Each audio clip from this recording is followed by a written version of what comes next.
Optic Healthcare Fields for 1000. Gender dysphoria is a mental illness in which a person's gender identity differs from their sex assigned at birth. This quickly growing and beyond captivating field focuses on battling this mental illness. Oh, what is transgender healthcare? Correct. Let's teach our viewers a little bit more about this fascinating field. The medicine used to care for transgender patients shouldn't be subject to societal and political views. So we chose to present over this sensitive and controversial topic in an effort to help our hosted community unlock its full potential. Members of this field are an important asset to the healthcare community because they serve a marginalized population that not all healthcare professions are best suited nor willing to serve. The three most vital members of this field are endocrinologists, psychologists, and surgeons. We'll start with endocrinologists, who administer hormones to achieve either feminizing or masculinizing effects. They administer testosterone to trans men who are seeking facial hair growth or deepening of the voice, as seen in our trifold. Prospective endocrinologists are required to obtain a bachelor's degree, attend medical school, and complete a residency and fellowship in endocrinology, all of which takes approximately 14 to 15 years. Their salary will range from around $200,000 and up to $340,000 by the end of their career, depending on their location.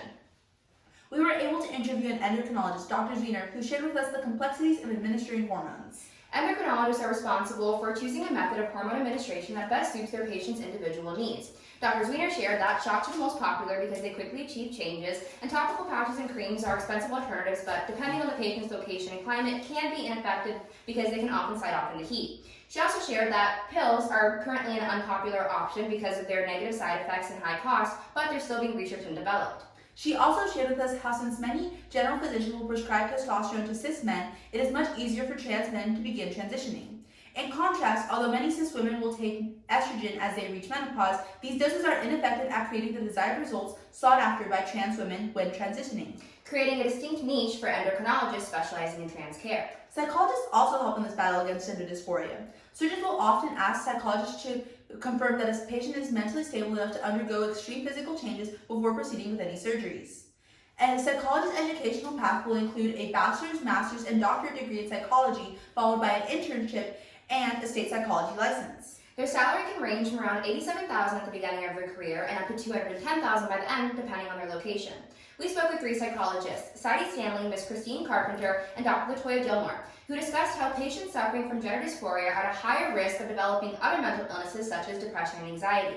They also expressed their concern for their patients who are isolated with unsupported families due to COVID-19. We were also able to interview Dr. Al Carlazzi, who shared with us how he focuses on educating his patients' families in order to strengthen his patient support systems. We included these pillars of people holding each other up in order to emphasize how a strong support system is an essential pillar of a transgender person's journey. Last but not least, we have surgeons. A surgeon's educational path is very similar to that of an endocrinologist. However, their residency will be focused on general and plastic surgery. Their salaries can range from around $280,000 at the beginning of their career and up to $500,000 by the end, depending on their location. We spoke with three surgeons, Dr. Bonington, Dr. Mosser, Dr. Crane, and 1RN, Logan Varian. All of which emphasize how surgeons will generally specialize in either feminizing procedures, Blue to pink, or masculinizing procedures, pink to blue.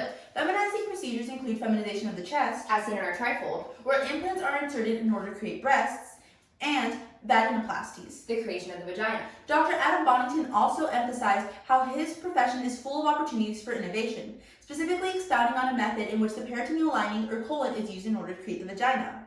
Masculinizing procedures include chest masculinization, also known as a mastectomy, and phalloplasties, the creation of the penis. A phalloplasty, as seen on our board, is started by obtaining a skin graft from either the patient's arm or leg, and that skin graft is then wrapped around a catheter to create a phallus, also known as a penis, and that phallus is attached above the vulva, the outside of the vagina. A vaginectomy is then completed, which entails removing the vagina, and testicles are created by inserting a testicular implant into a scrotum that is crafted from the former vagina's labia majora.